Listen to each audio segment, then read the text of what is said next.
North Central Expressway, also known as Highway 75, is a staple of a roadway in Dallas, Texas.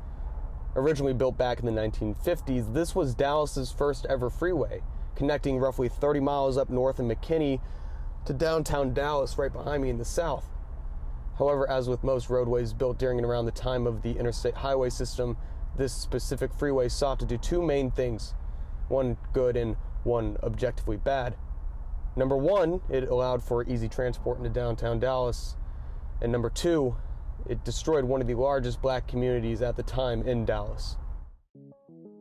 After emancipation in the Civil War, African Americans in Texas left their ex-masters' homes and migrated into the major cities, creating communities and settling in territory wherever they could get a proprietor willing to sell them land. Freeman's Town was a thriving black community filled with churches, shops, and schools. It was a massive and rapidly growing city, thriving off being near the junction of the Houston and Texas Central Railway and the Texas and Pacific Railway. This all came to an abrupt end, though, when the railroads were demolished to make way for the construction of the North Central Expressway. This roadway split Freeman's Town in half, dividing the eastern and western sides of this community by a massive barrier and destroying hundreds of homes in the city in its wake.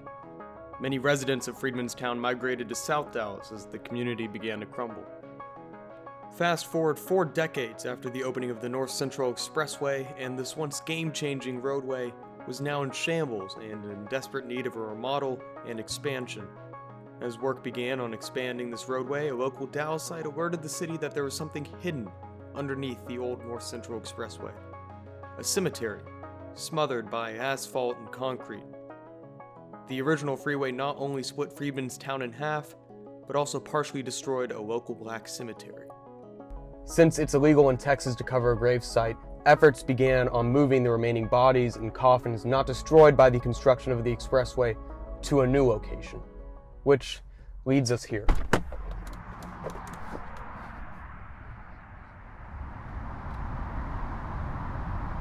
This is the Freedman Cemetery, at least what's left of it. The construction of the North Central Expressway practically erased the original gravesite, but those bodies rediscovered underneath were moved here to a new location to give them a proper burial not covered in asphalt. This isn't a normal cemetery, though. There are no gravestones, no epitaphs, no designated paths, just a field. But underneath it lies the roughly 2,000 bodies of Freedman's Town's residents. It's a stark contrast to the neighboring Temple Emmanuel Cemetery, filled with large monoliths and marble mausoleums. And I don't think that there are a lot of cemeteries out there where the parking lot is actually the parking lot for the nearby Walmart, but that's besides the point. This cemetery and its respective memorial is a sign of a growing recognition of our troubled past of racial discrimination and segregation.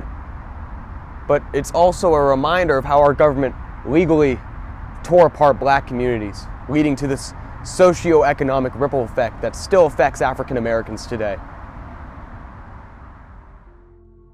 I visited the Freedman Cemetery 3 times in making this video, and each time I would look around at the neighborhood, which at this point has been entirely gentrified, and I think about how this cemetery is the only thing that remains of what was once a thriving community and culture.